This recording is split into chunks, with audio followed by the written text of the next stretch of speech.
I do have another quick question. It Sure. relates to what you said, buyer and seller have to talk to each other because of the due diligence. I have a transaction that's taking a really long time to close because of the lender or whatever, and the buyer and seller want to exchange a lot of information. And the seller kept saying, well, do I have access to the buyer? Can I call him directly on the cell phone? I mean, I don't feel like the seller should expose his business, like all the business operations before the money's in the bank, so to speak. I don't know, what's your, I mean, I know they have to talk and transfer vendors over and transfer, all that stuff, but should I let them talk directly? Well, that's a personal preference. I mean, as a for me personally, I'm typically involved in the very first buy-sell meeting.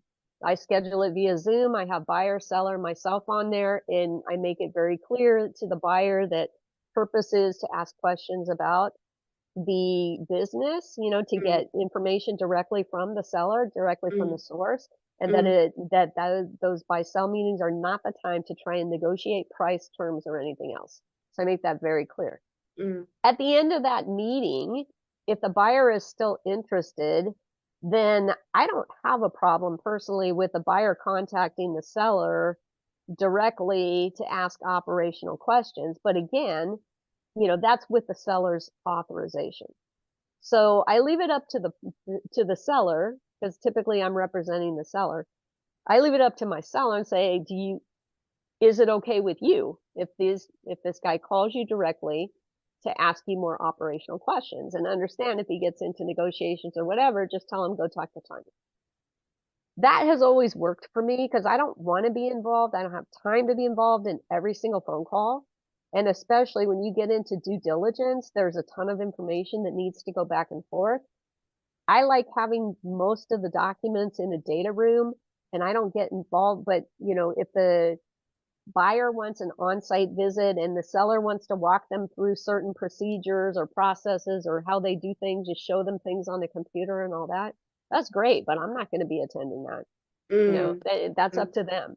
mhm. So, there are some brokers that don't want buyer and seller having a conversation at all without the broker's involvement. I'm not one of them. I think buyer and seller need to be able to get along.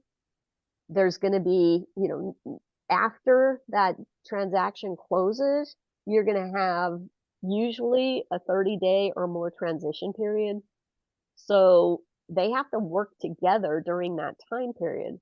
Let's In my opinion, you're better off if the deal's gonna crash, I want it to crash during due diligence.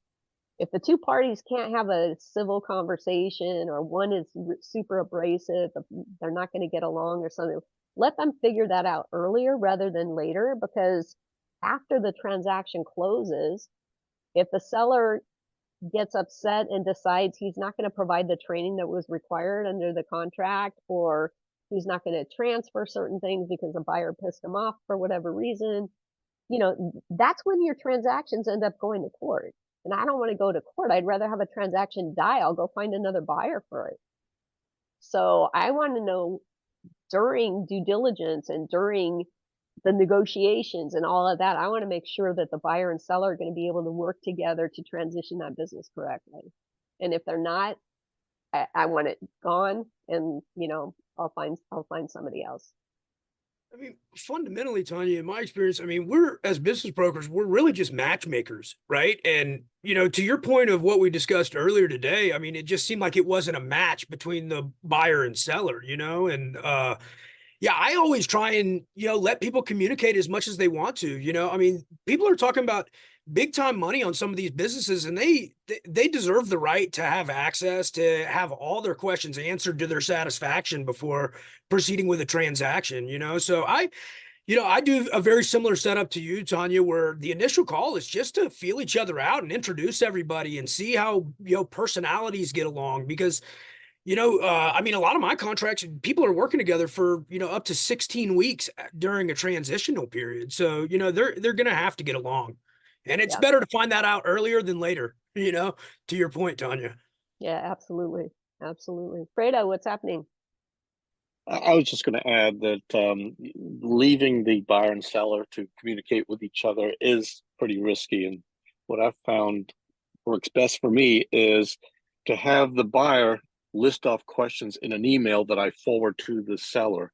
It does a couple of things. One, it organizes his thought process and it doesn't get into all these going off on tangents. And it also doesn't put the seller on the spot. He has time now to think about those questions and how he wants to answer them. And I just find that a lot more effective because I've had situations where they get into a conversation and they go off on a tangent. Before you know it, we've got a situation. But I also want to add another thing where I've really seen a third party that really can mess things up. We had a buyer and a seller get along great, love each other, getting ready to do it, but there's a lease involved. Suddenly the seller, as the buyer, goes to the landlord, and the landlord just can't stand the buyer for some reason. I'm going, whoa.